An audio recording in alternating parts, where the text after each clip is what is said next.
தொடர் விடுமுறை முடிந்து ஒரே நேரத்தில் ஊர் திரும்பிய பயணிகளால் தருமபுரி பேருந்து நிலையத்தில் மக்கள் கூட்டம் அலைமோதியது.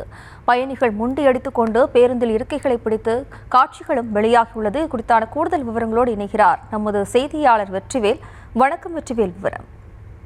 வணக்கம் ஜிஸ்ரீ. அதாவது பார்த்தோம்னா ஆயுத பூஜை, சரஸ்வதி பூஜை உள்ளிட்ட பண்டிகைக்காக கடந்த 1ஆம் தேதி முதல் 5 நாட்கள் தமிழக அரசு தொடர் விடுமுறை அளிக்கப்பட்டிருந்தது. இதனால் வெளியூரில் தங்கி இருக்கக்கூடிய கல்லூரி மாணவிகளாக இருக்கட்டும், தொழிலாளர்களாக இருக்கட்டும், தர்மபுரி சொந்த மாவட்டமாக இருக்கக்கூடிய தருமபுரி மாவட்டத்துக்கு வந்திருந்தாங்க. இந்த நிலையில் தொடர் விடுமுறையை முடிந்த பிறகு இன்று அதாவது அவங்க மீண்டும் அந்த கல்லூரி படிக்கிற மாணவர்களாகட்டும், இப்போ தொழிலாளர்களாகட்டும் பேருந்து நிலையத்தில் செல்ல இந்த வெளியூருக்கு செல்வதற்காக பேருந்து நிலையத்தை குவிந்திருந்தாங்க. இந்த நிலையில் பார்த்தோம்னா இங்கிருந்து பெரும்பாலும் கோவை, சென்னை, திருப்பூர் உள்ளிட்ட மாவட்டங்களுக்கும் போறாங்க. இதனால கூட்டம் அதிக அளவு காணப்படுது. கூட்டத்தில் அந்த வெளியூர் செல்லக்கூடிய அவங்களுடைய உறவினர்களும் வழி அனுப்புறதுக்காக வந்ததுனால பேருந்து நிலையமே பெரும்பாலும் மனித தலைகளாகவே காணப்பட்டது. தொடர்ந்து பார்த்தோம்னா வெளியூர் செல்லக்கூடிய அந்த வழி அனுப்புற உறவினர்களும் வந்ததுனால அந்த பேருந்து வெளியே போறதுக்கும் உள்ள போறதுக்குமா பெரும் சிரமத்துக்கு ஆளானாங்க.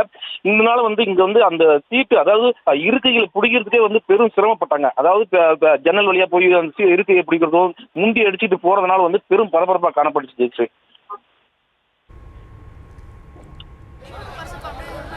விவரங்களுக்கு நன்றி வெற்றிவேல்.